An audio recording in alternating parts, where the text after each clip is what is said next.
Hey, I'm Jason Isaac, founder and CEO and Carbon King of the American Energy Institute. This is a dual episode recording here.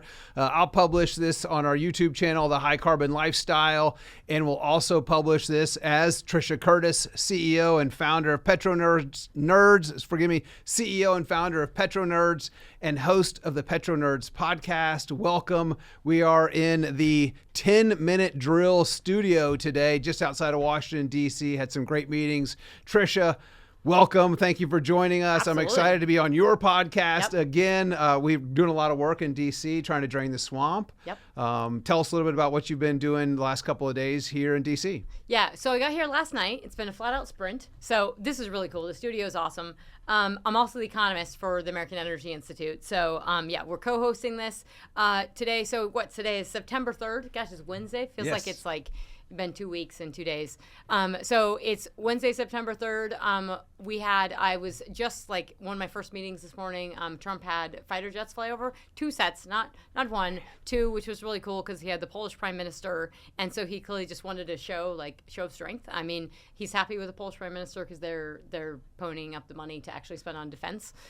So we had 2 flyovers and I was on a rooftop, which is just it's the coolest thing ever to. They're spending money on defense and they're getting energy right in the EU. Like one of the only, are they not? No, they're better, but at least, when you hear people talking about climate in Poland, I kind of just want to be like, you have other things to worry about. They're just bigger issues. So no, they still produce and consume a lot of coal. I think they definitely have the climate conversation. They're still, obviously they're in Europe, but no, they're definitely spending on defense. They get it. And they have coal and they're using it, and many people don't seem ashamed of it. Excellent. Well, that's good news, and hopefully we'll see more of that in the EU, though I'm not hopeful. Let's jump right into things. I want to talk a little bit about kind of the Chinese influence that we're seeing, not only, and I know some friends over at State Armor, Michael Lucci published a paper recently talking about the Chinese influence into think tanks, into colleges and universities around the country. Now we're seeing some reports of their influence into groups that are opposing nuclear, that are really opposing Trump's energy dominance agenda. We're seeing groups like the Environmental Law Institute and their Climate Judiciary Project, where they've been out training and tainting judges for the better part of a decade now. Since 2018, they've trained over 2,000 judges on this highly debatable, and some would even argue debunked, climate science. That's an issue of concern. I know James Comer and Jim Jordan have just announced investigations into some of these organizations up on the Hill just in the last few days. So I think that's a step in the right direction. But it was interesting, an interview I did on radio earlier this week, someone asked me, why, actually it was Charlie Hurt on Fox and Friends. Charlie Hurt asked me, why would the Chinese be doing this? Why would they be trying to drive the climate alarmist narrative in the United States? And Trisha, I know you've studied China extensively. This is one of your specialties. This is why you're an economist with the American Energy Institute. How would you have answered Charlie on that? Why are the Chinese doing this to America? Okay, so there's the Chinese influence is pretty broad, right? It's sort of everywhere. The climate arena is one that I'm really glad that you picked up and rolling with is starting to get some attention, is because China has a disproportionate amount of influence within the United Nations. The UN, as you well know, is where a lot of the climate stuff comes from, right? The IPCC report, all this is coming out from the United Nations, and so China has a pretty big influence there. So China has been able to get the UN to deem their Belt and Road Initiative the Green Belt and Road, which it's not. This is like the Green Belt and Road Initiative in Brazil, where they're literally doing deforestation for Right. the next conference of parties, the COP that'll be in Brazil. They're literally mowing down large swaths of the forest to build a highway. It's just that kind of level of absurdity. Yeah, but I mean, you can go from from their influence on climate, and you see it within the UN, their influence on inordinate amount of influence on stuff. Anything that's kind of they see influence and they can be a nefarious actor. I mean, they kind of play in that box.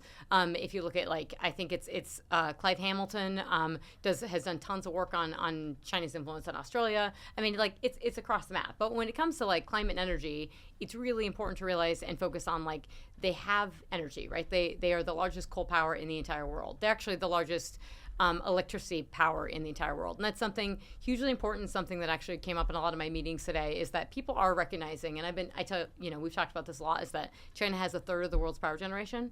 So they have like 10,000 terawatt hours of power generation. Well, that's pretty alarming when now everyone's attuned to like, hey, we need power generation for AI. And so they're realizing, well, crap, China has it. Well, 5,800 of that 10,000 is coal. So, I mean, they're coal-fired power country. 5,800, that is more power than any single country in the entire world has. So they have more coal-fired power generation than any nation on Earth has power total. Incredible. Which is just like, as you know, reliable, affordable, it's energy secure, has nothing to do with cost for China. I mean, if they had natural gas, that's what they'd use. I mean, it's really about energy security, and it's about like, pumping and dumping and just having the security. So, I mean, there's a number of different reasons that they would have influence in that. But hey, if I'm China and I can get the rest of the world to buy in on climate, and I can get them to buy my solar panels, my wind turbines, and pay for the developing nations in Africa that I'm going to dump them on anyway, if I can get them to pay for it and foot the bill, like, why not? I mean, China's like, they love their win-win. And I was going through a bunch of China books actually over the weekend, and I remember somebody saying in China, win-win means China wins twice. Absolutely. We're not talking about wind. We're talking about winning, and China is doing it on certain fronts, which is unfortunate. This is something that, just today, Shell announced that they're canceling a sustainable aviation fuel company. They're not going forward with investments, probably leaving millions of dollars on the shelf that they're scrapping, citing economics. It's amazing that some of these companies are actually getting back to economics and studying like cost-benefit analysis, not virtue signaling. They're learning that virtue signaling is very expensive. This is something I think you taught me with that power generation coming out of China. They're expanding their refining capacity. Yeah. So it's that's the thing is, and I have to be careful with this because people don't want to hear that obviously China's winning. But I think we have to be very, very honest on the energy front of like, so if you think of like Shell and this aviation business, companies are realizing that we can't, like, talk to an airline company, right? We cannot. There's no easy renewable fuel to put as a substitute for jet fuel, right? We just don't have a substitute. If we did, we'd already be there. Mm-hmm. So there's no substitute that has the same energy density that works. And we flew on planes to get here. Yeah. You're just using jet fuel. So it makes sense that these companies have finally, even though they have a fiduciary responsibility to their shareholders, but they're finally realizing, hey, this doesn't work. And I backtrack. So loop me back to the question we were on. We were talking about China and expanding their refining capacity and how they're putting products on the market they previously weren't putting on the market. Yeah. Okay. So refining capacity. I mean, like they have they just clipped us for refining capacity. We have about 18 million barrels a day of refining capacity, which is like, and we've been the leader in this. We have some of the, and I spent time today explaining to a lot of folks in DC on some of this questions on refining, like how come we produce all this crude but we have to import Canadian crude, and it's because we have these awesome complex refineries on the Gulf Coast that you live in Texas. I mean, they can refine, they have coking capacity, they can refine heavy, thick, goopy, crude, and they can get a lot out of it. And so they can get jet fuel and diesel and all this stuff out of it. Well, if I'm China, even if I don't have all this crude oil, I import it. If I have a lot of refining capacity, I'm able to do a lot with that, right? I can use it in my own economy. I can import the crude oil from other countries and I can consume it in my own economy. But I can also have it in a wartime situation. I can also have it in a pinch. I can also stockpile it for sanctions. I'm not warmongering, but there's a lot of reasons you would, if I'm China, that I want a lot of refining capacity. And it's just very fascinating that on paper, they demand, 17 million barrels a day of crude oil. Probably they consume 15 million barrels a day, so they're stockpiling 2 million barrels a day. But the refining capacity, when they have more refining capacity than we do, that's like over prep. That's like over, and that's what they do. They overbuild, but they have more refining capacity than they need. So that means that they could also impact the market on products, right? They could pump and dump, right? They could be, refining cheap Russian crude and then dumping on the market, which is what Trump, Scott Bassett has been saying about India, which China's doing as well, but it also means that they have flexibility in a pinch to have this refining capacity. And we talked about it on oil. I mean, they have it obviously on rare earths, and that's a big problem on the rare earth and mineral side. But on refining capacity, it's just an unappreciated aspect of our business is refining. Really, really important. Yeah, it's unfortunate because India is significantly still continuing to buy oil from Russia. You have the EU. My understanding is in 2024, the EU imported more LNG from Russia than it ever has in the past, setting records. So they continue to subsidize the war in Ukraine. This is something that President Trump warned about in front of the UN, which I joked because when you watch the video, you look at the response from the German delegation when he says, Germany is going to become totally dependent on Russia. The German delegation just laughed. And I'm like, man, if you could power Germany on smug, they'd have an unlimited supply. But he's right. The EU is still dependent on Russian natural gas, and India and China are buying their oil as well as Iranian oil. Yeah, so that's a big and I think the Trump administration is clearly picking a fight with India because they're in the midst of negotiations with China on rare earths. Now, I am all for the administration being very hard on China. They need to get harder, but there's a number of different things. So just in truth, they're in the midst of negotiations. That's what they're doing. But what they're saying about India is 100% true for China. And so Scott Bessent, he's getting in a little bit of a pickle because he's saying, hey, India is buying all this cheap discounted Russian crude oil, and then they're refining it and then they're selling it on the market. Well, that's who cares about if you're a market guy or not? But China's buying all this cheap discounted Russian crude oil too. And the point is that if you're buying this discounted Russian crude oil, you are funding this war effort, right? Mm-hmm. So sanctions have done jack all. They've just done nothing because Russia's evaded them. Well, interesting enough, last month, India, so apparently Saudi Arabia and Iraq did not export any crude to India. So the month of August, India received they supplemented all of their Saudi crude and their Iraqi crude with Russian crude. So not only did they say, hey, not only were they in China this weekend, we're going to get to the Shanghai Cooperation Organization meeting, not only were they in China this weekend with Putin and Kim Jong-un from North Korea, but they took way more Russian crude than they ever have in the month of August. So they basically just said, screw you, Trump, we're in, and now we're going to go hang out with Putin and Kim Jong-un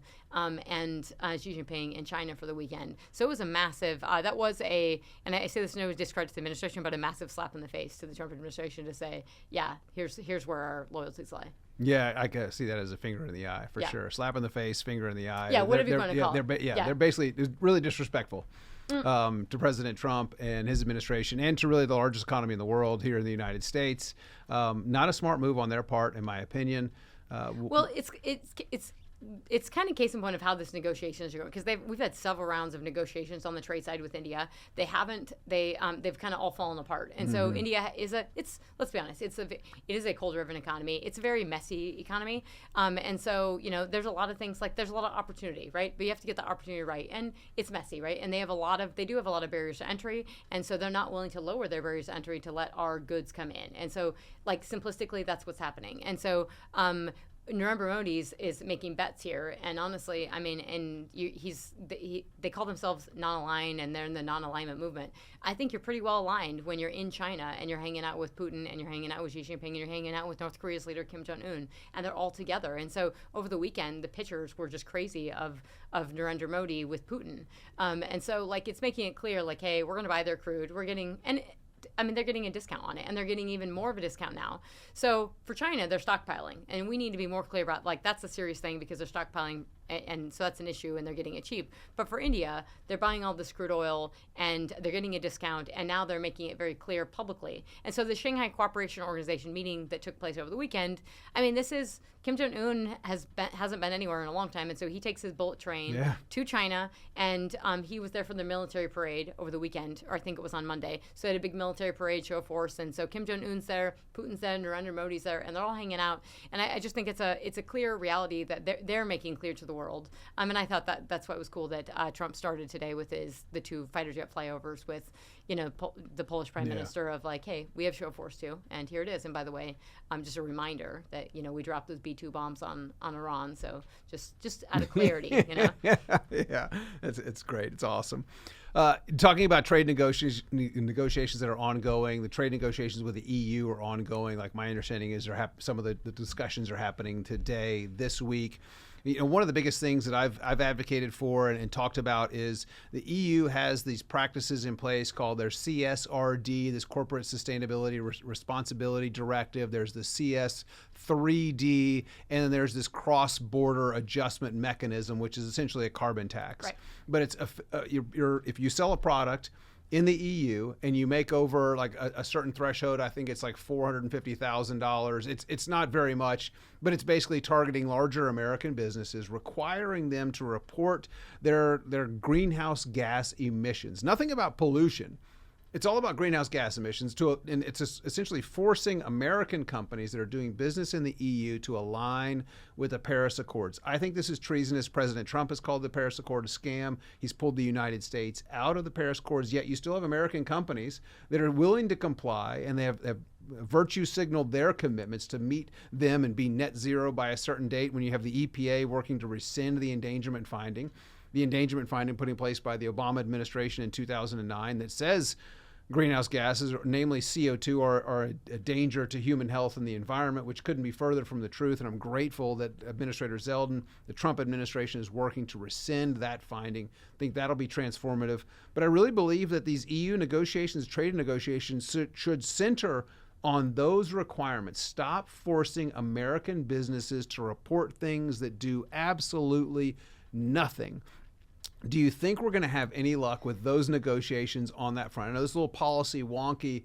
No. I mean, it's relevant, and it's something that people talk about, right? It's definitely something you hear on a lot of folks are aware on that even outside of energy, that there's an energy element to it, right? Is that, or that, companies are being pressured within the European Union to on very onerous regulations on the climate, on green policy initiatives, which are hurting them, right? And so part of this, people are thinking, is this because the EU is known for having high barriers to entry? So we have a trade deal with them, right? And they're very, the EU is talking about this. They're trumpeting it, like they're excited about this deal, and so they're big fans of this. They're glad we got this big deal done. It's 15% tariffs, I believe.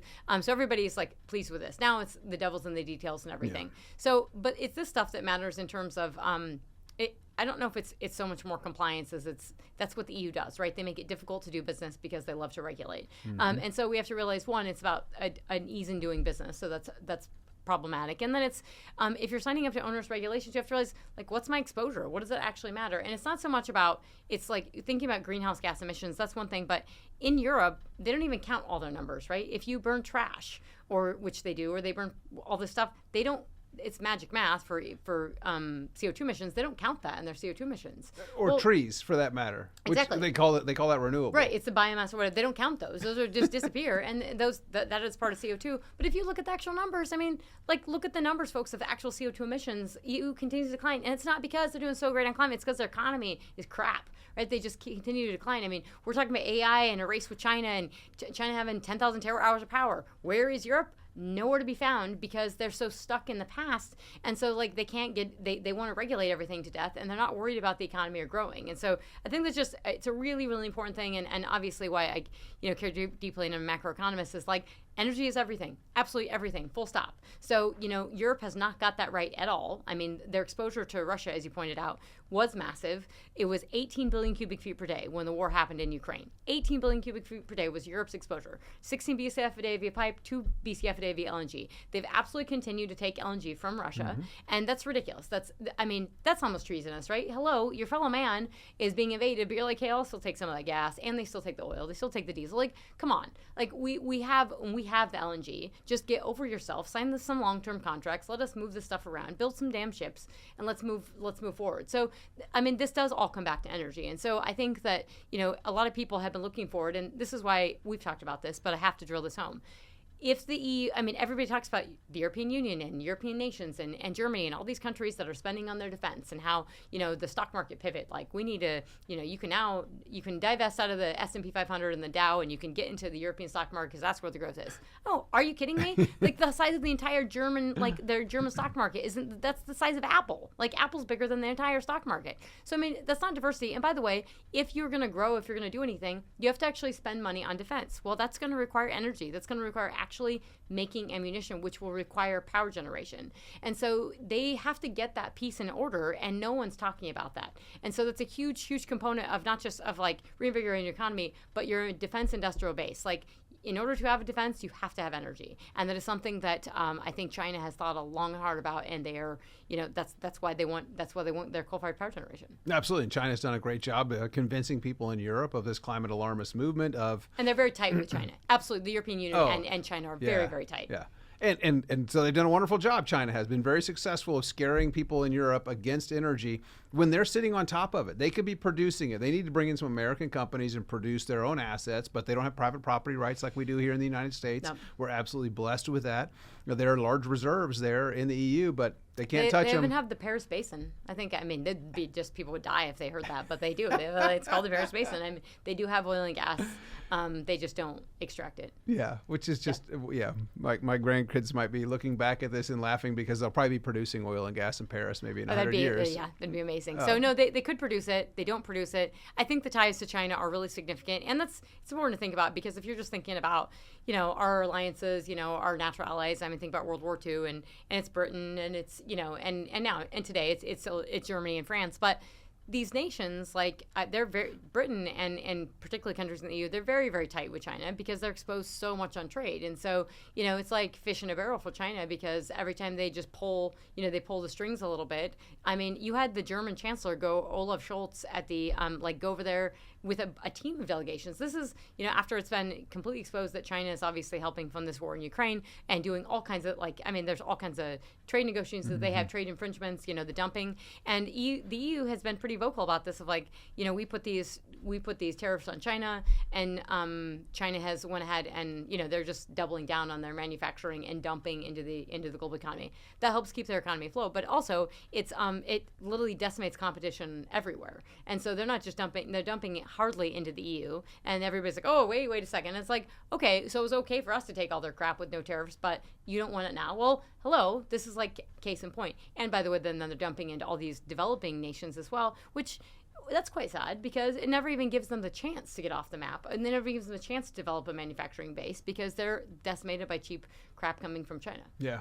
Let's switch gears and talk a little bit about some of the great work that's happening in the Department of Energy. I know our friend Chris Wright, Secretary of Energy. We actually did an election recap with Chris at Liberty Energy when he was the CEO of Liberty Energy, November 11th, just after the election last year.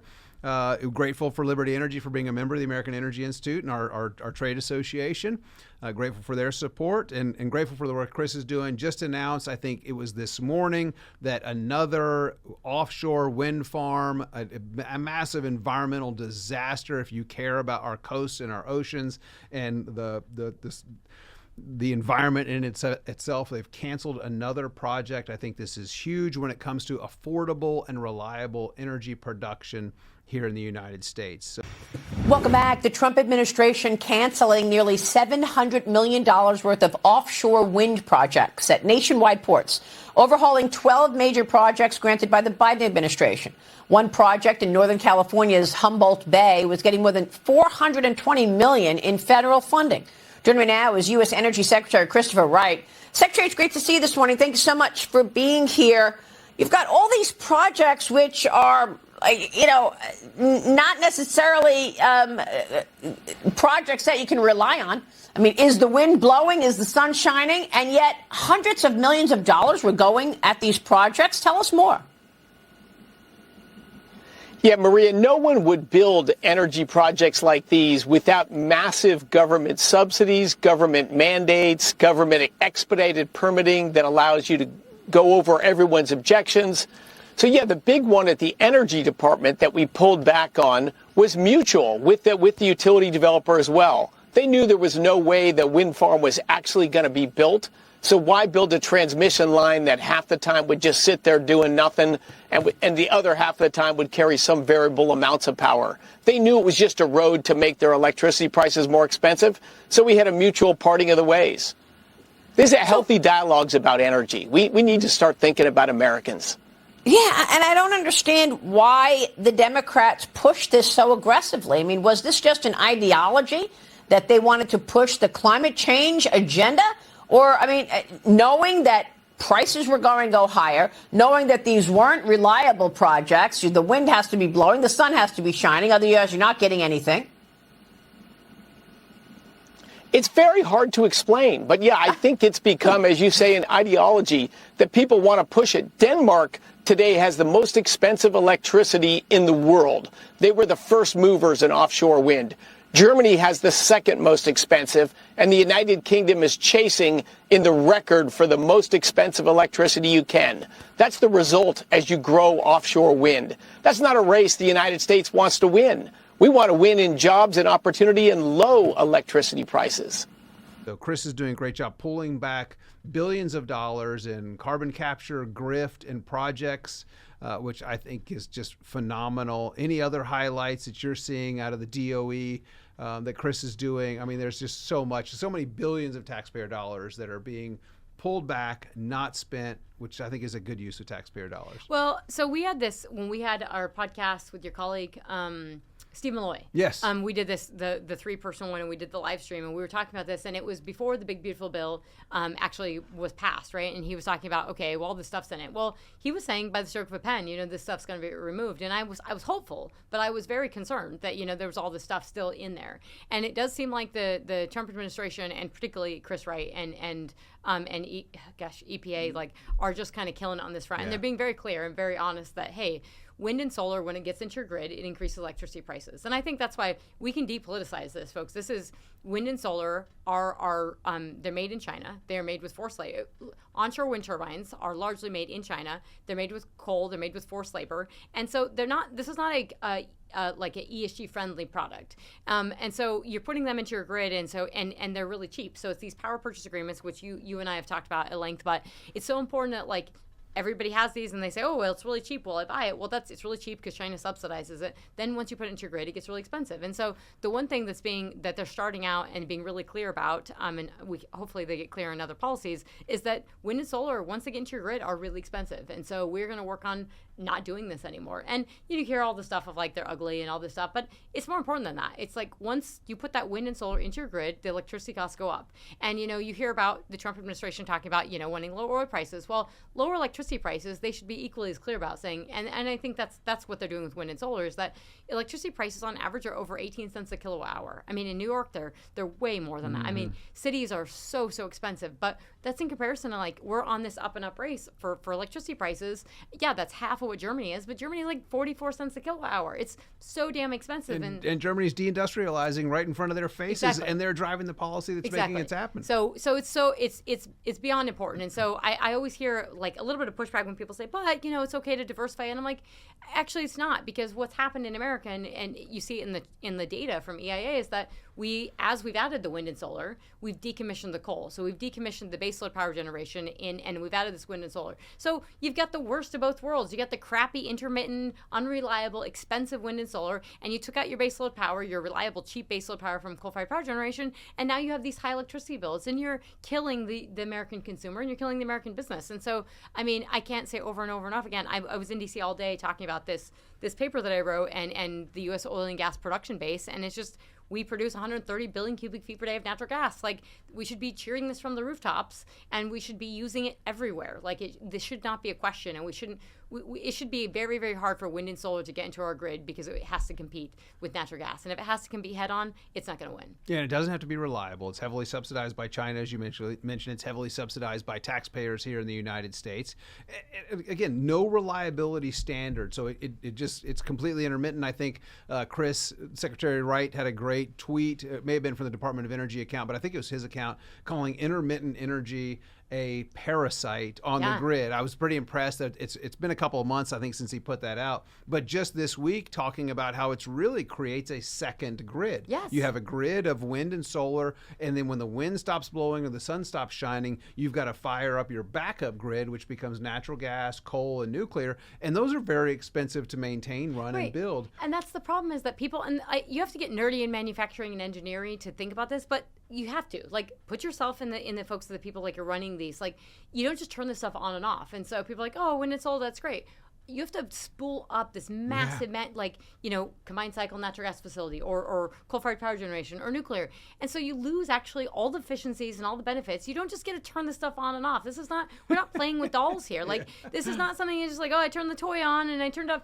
that's not how this works. Like, you have to, combined cycle natural gas works so great because you're running all the time. And this is the problem that in the UK they're having, is because they have natural gas to back it up, and they're like, hey, we have all this wind. Well, they're just killing themselves, and from a cost standpoint, because the natural gas now costs way more because they're not using it efficiently. And so you're actually increasing your CO2 emissions because you're not running that. To decrease them, you have to run that flat out and efficiently. So it's a travesty, and it's so disheartening to see this. And I think this is where, everybody in DC today, I've been getting a lot of questions of like, well, what needs to be fixed? And I think, we have to be thinking on a state level, though. These power purchase agreements, this, and realizing that, and what Chris Wright is doing in saying this, that's a parasite. He's also been on the Hill. He's been talking a lot about, like, he basically says really clearly, if it increases cost to the consumer, I'm not for that. And I thought, you know what? That means you are a representative of the American people, and that's pretty awesome. That was some of the best messaging that I've been trying to harp on for years now, and it's so great from this administration, because he was talking about, someone questioned him pointedly, are you for all of the above energy approach?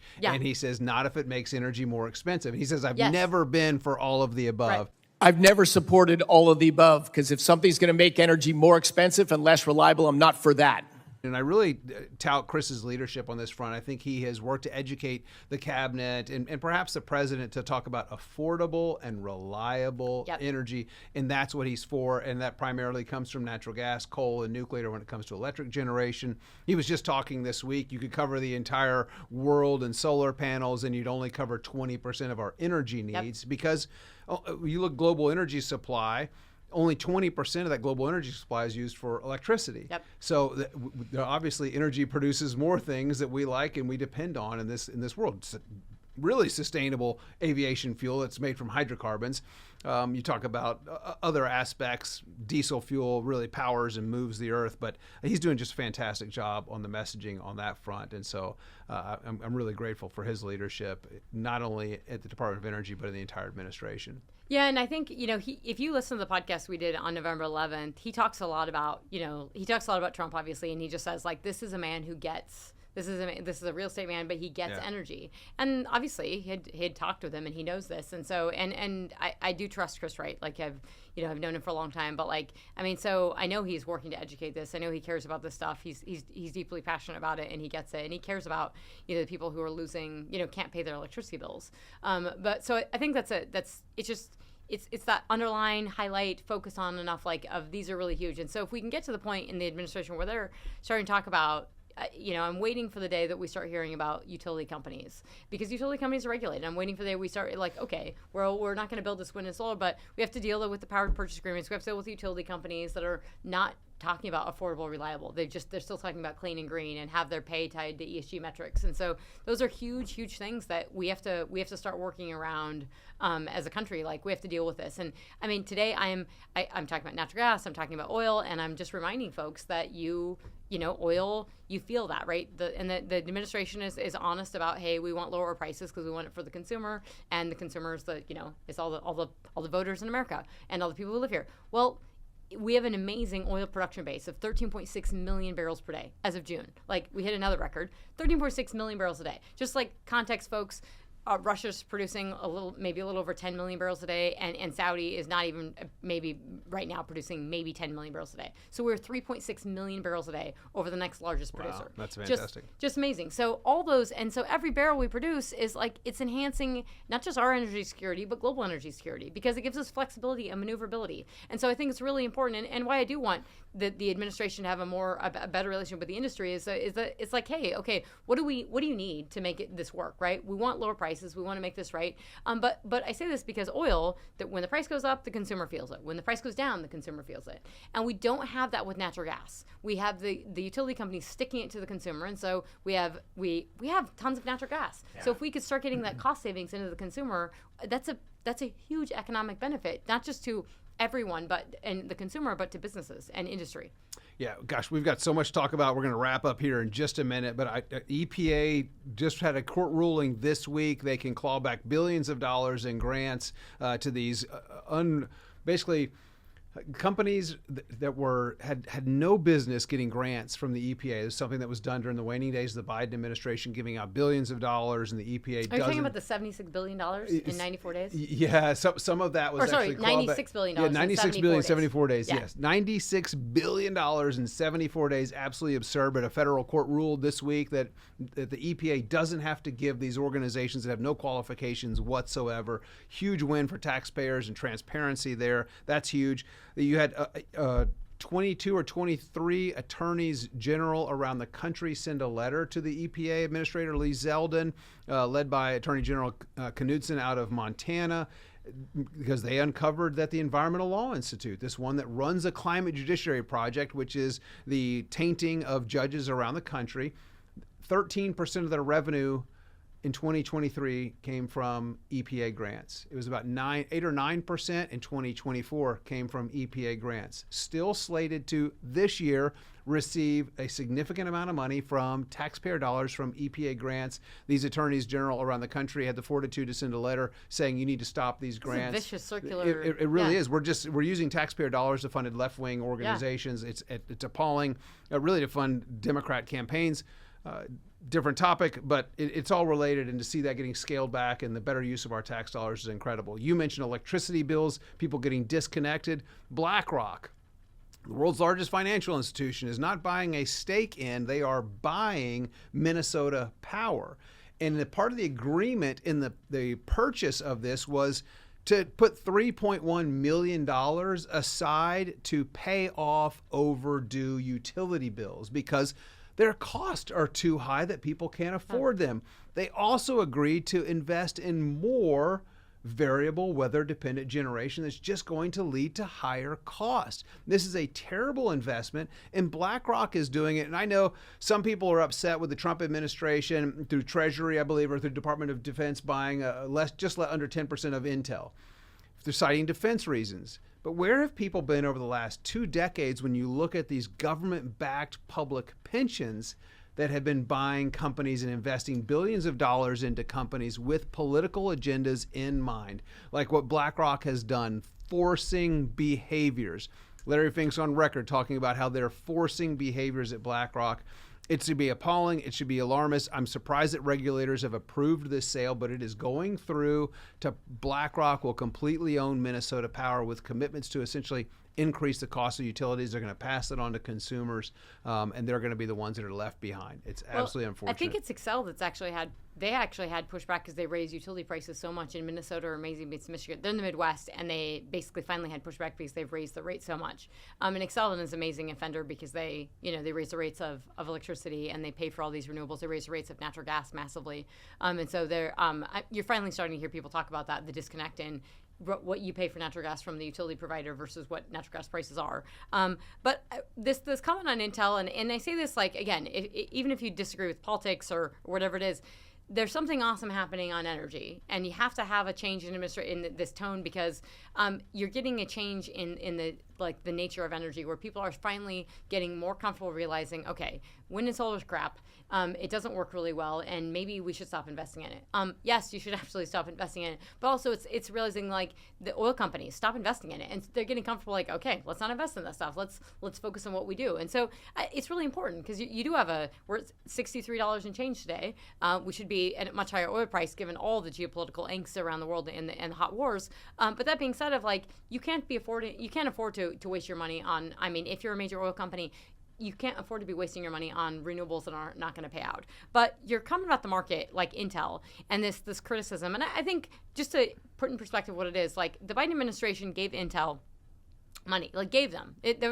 There was strings attached. And the trouble was they wanted to do all this Chips and Science Act, right? They're giving all this money out. And so everybody's kind of woken up to the China threat and realizing, that Biden had a big fence, small yard, or high fence, small yard, or whatever, and all kinds of ridiculous stuff. And Gina Raimondo would be like, well, we can buy the lipstick, but maybe not chips. And it's okay, just get real, right? You're dealing with a problem, and so maybe we should reduce all of our consumption or our stuff from China.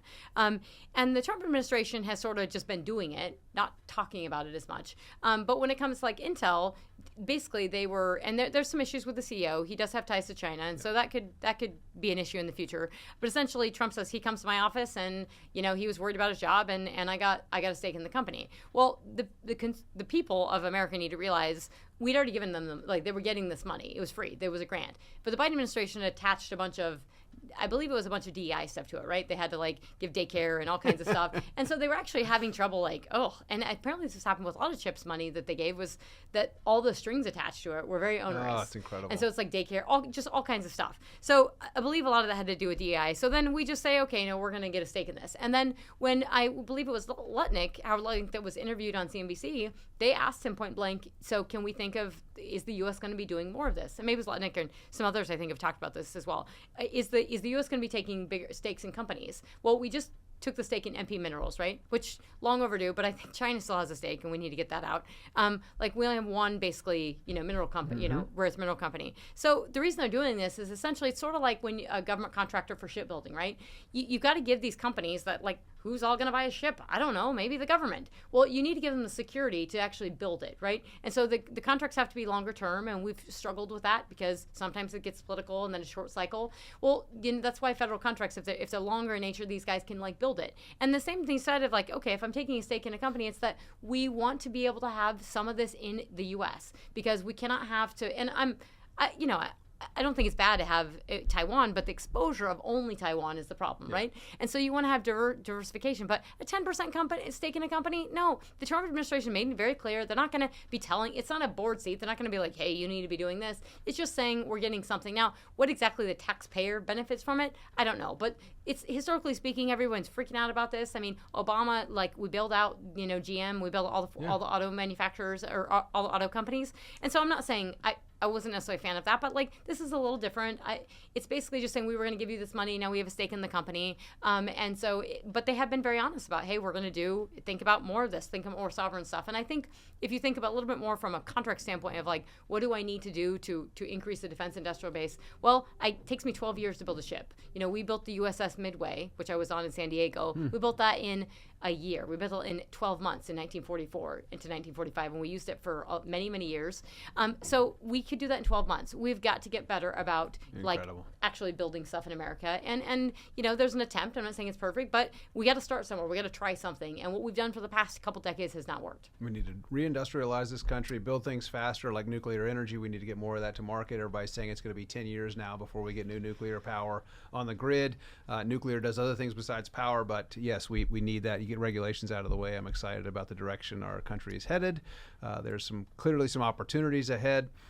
So we shall see. But I think we need to wrap it there. So can I, please, before you close. Okay, so today I've been in D.C. and taking meetings, and so we're going to be dropping this. We're going to be dropping this paper, but I was paid by the Peterson Foundation, so they commissioned this paper to do. And we basically, this is just a thought piece. This is could we grow 3 million barrel of oil equivalent per day? And I'm excited to talk about this because I haven't got to talk about this. So it was can we grow, just for the question, because Scott Bessett put it out there, the 333. Yeah. And it was so thought-provoking, can we grow 3 million barrel of oil equivalent? And the answer is you absolutely can. And so I did this forecast paper and just thought exercise of doing this. And what's been awesome is meeting with people all day today of talking about this, of just how do you do it? What do you do?